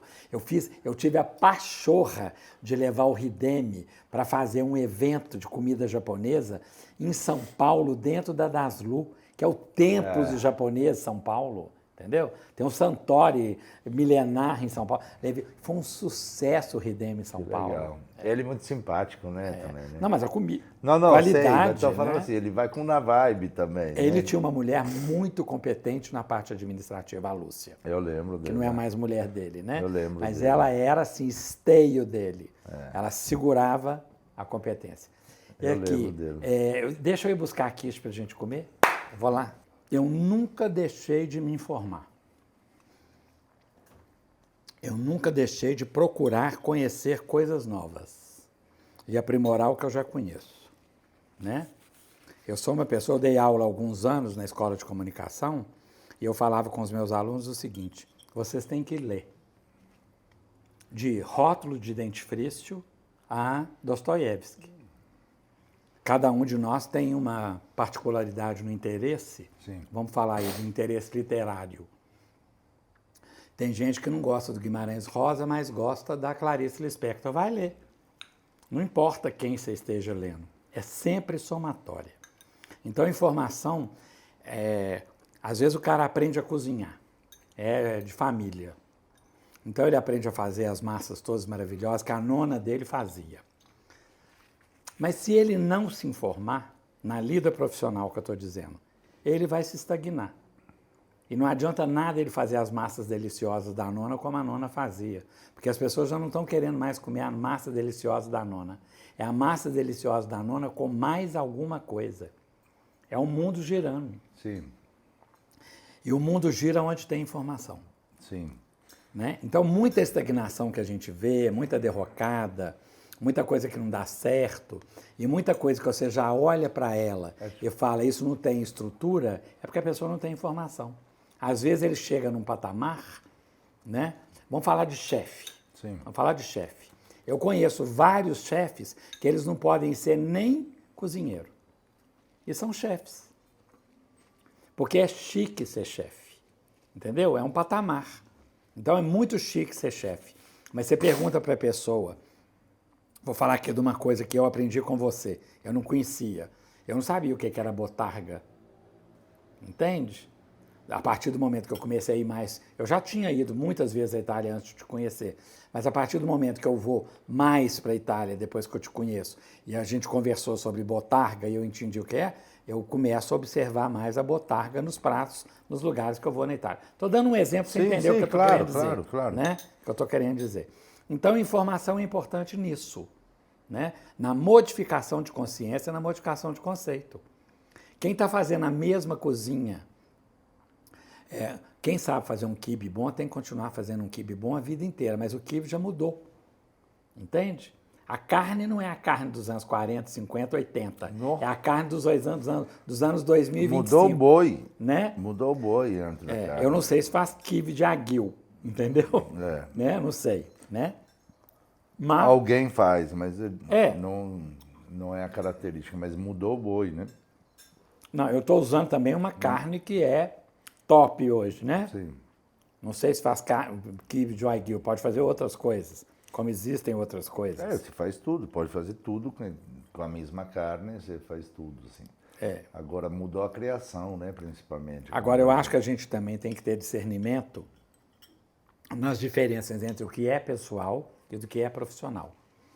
Eu, pessoalmente, não como nenhuma carne vermelha de boi. Eu lembro. Nenhuma. Não como cordeiro, não como boi, não gosto da textura, não gosto do cheiro, não gosto da cor, não gosto da forma que é processada. Como todas as carnes de porco, menos nariz, focinho, rabo e pé. O resto eu como todos, adoro carne de porco. Agora, eu sei o que é o aguil.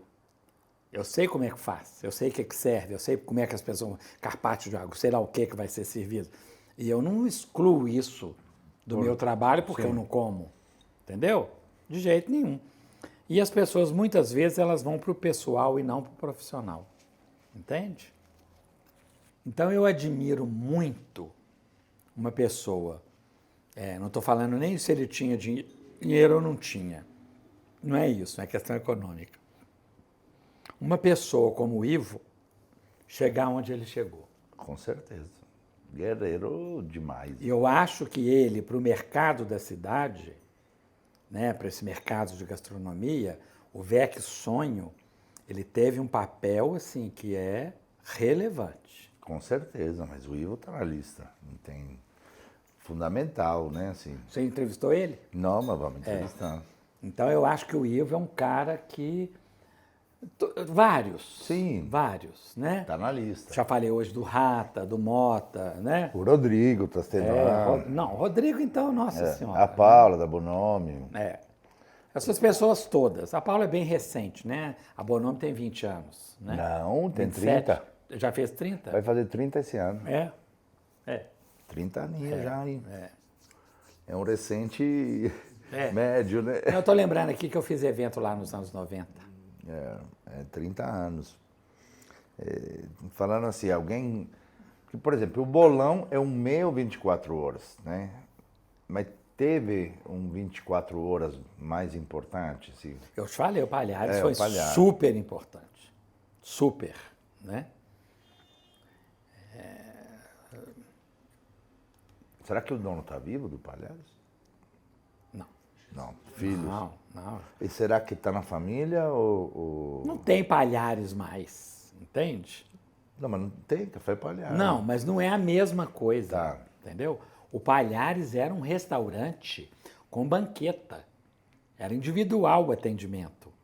Não tinha mesa. Era o balcão, você chegava, sentava na banqueta e pedia o caol. Vinha o prato feito na sua frente. Você bebia com guaraná, com água, com cerveja, com vinho, chapinha, com o que tinha. Você pedia. Tinha chopp, né? Quantas vezes nós fomos de madrugada? Com meu pai, então. Meu pai adorava, né? Meu pai não era boêmio, mas ele gostava de comida boa. Ele cozinhava muito bem, cozinhava muito, né? E frequentava. Então, assim, muitos restaurantes que eu conheci na minha infância, na minha adolescência, foi com meu pai, né? Você sabe que pouca gente tem lembrança de sair da restaurante menino, adolescente, assim, né? Das pessoas que fui perguntando aí, ou não tinha grana para ir, ou não tinha lembra hábito, bem, ou né? não tinha o hábito. Assim, Mas o meu pai começou muito cedo a viajar. sim. Então, ele trabalhava em companhias internacionais, né? Ele trabalhou numa companhia chamada National. Ele foi para São Paulo trabalhar, ele foi para o Rio de Janeiro trabalhar. E ele não tinha casa para comer, entende? Ele frequentava restaurantes. Ele foi criando o hábito. Ele foi criando né? Isso solteiro, estou falando de um homem de 20 e poucos anos, né? Meu pai ficou viúvo com 32 anos, com 4 filhos, entende? Ele já tinha uma história na vida dele. Ele começou a trabalhar com 17 anos, né? Nessa época ele era contador. Ele foi advogado depois dos 35. Foi estudar para complementar a coisa. Né? Entendeu? Aí ele virou só advogado. Depois que a minha mãe morreu, ele formou. E virou só advogado. Mas ele tinha essa cultura. Né? Então ele conhecia São Paulo com a palma da mão. Ele falava de São Paulo como se fosse Belo Horizonte. E vocês juntos nas saídas. Né? Depois que a minha mãe morreu, que ele se casou outras vezes, em alguns momentos ele morou em São Paulo, em alguns momentos morou no Rio, a gente viveu isso, São Paulo e Rio. Eu me lembro a primeira vez que eu fui num restaurante que eu considero que é luxuoso, que é o Cadoro de São Paulo. Que nós fomos numa loja... Tradicionalzão, não tem mais, né? Não, o Cadoro fechou. Nós fomos numa loja, lembro direitinho, na Rua Augusta, comprar paletó de terno. Porque não podia entrar no restaurante sem paletó de terno. E a gente não tinha paletó de terno, era verão. Nós não levamos paletó para São Paulo, entendeu? Então compramos o paletó, eu e meu irmão. Paletózinho assim, né? Camisinha por dentro, gola e paletó. Porque só podia sentar no Cadoro se tivesse paletó. Fui muitas vezes no Terraço Itália com ele, frequentei vários. Já cozinhei, você acredita no Terraço Itália, cara? E hoje, se você... sai em Belo Horizonte, onde você tem vontade de ir para comer? Eu vou falar uma coisa que vai parecer um sacrilégio. Eu tenho ido muito, com frequência, almoçar num restaurante que a comida vem de Taiwan. É um restaurante taiwanês, se chama Sanho. Na Professor Moraes. Eu vou muito comer lá. Eles têm um buffet altamente diversificado, eu aprendi a escolher. Eu aprendi a escolher naquilo ali. Entendeu? Eu não como tudo que está ali. Mas eu aprendi a comer algumas coisas que eu acho extremamente sofisticadas. Entendeu? Legal. Era do lado de casa, eu morava na Tomé de Souza aí. Eu estou dizendo assim, almoçar. Sim. Né? Jantar, eu assim, tenho algumas preferências. Acho que o D'Artagnan tem uma comida que merece ser chamada de comida, né? Espero que o Traga a Luz que abriu lá no Diamond, que eu ainda não fui, chama Lagar, né? Lagar. Sim, eu fui lá em Tiradentes semana passada. Traga a Luz, cansei de ir em Tiradentes. Estou dizendo que a comida de Tiradentes era ótima, né? Não é mais. Espero que o daqui que seja ótimo. Nem conheço quem são os franqueados. Eu não acho que é franqueado. É um casal jovem. Mas acho que não é franqueado. Não? Acho que é a mesma gestão. Tomara, né? Acho que é a mesma gestão. O Lagar eu fui lá em Tiradentes, que abriu na frente do Traga a Luz. Achei legal. O sou japonês do lado vale a pena também. Se tiver não gostei. Você não gostou? Eu comi 2 vezes e gostei das 2. Eu fui almoçar com o Ida outro dia, a comida estava bem ruim. Inclusive, nós nem tocamos no atum porque ele estava azul. Sério, cara? Devolvemos o atum inteiro. Mas então não brigamos, mudou. não pediram outro nem nada. Falando, leva isso que eu não quero nem ver. Ah, mas Pedi pra então ele levar. mudou, porque assim, quando abriu mesmo... Comi aquele milho pipoquinha, que é uma delícia. Você já comeu? Não. Não tem que comer, esse vale a pena. Não, É um milho que eles servem como se fosse um tiragosto no almoço. Uma delícia. Esqueci Não o vi, não. nome. Muito bom. Muito obrigado, Paulo. Eu Invadimos que casa, agradeço. tivemos quiche, vinho, mudamos decoração, né, Felipe? Daqui a uns dias vai sair. Avisa que eu quero ver. Obrigado, viu? Obrigado a você, tá? Obrigado pelas histórias. Assim, a gente tem acumulado informações importantes que vão virar... Aí você aqui. vira mais mineiro com as informações. Aqui, ó. Vira mais mineiro. É muito mineiro já.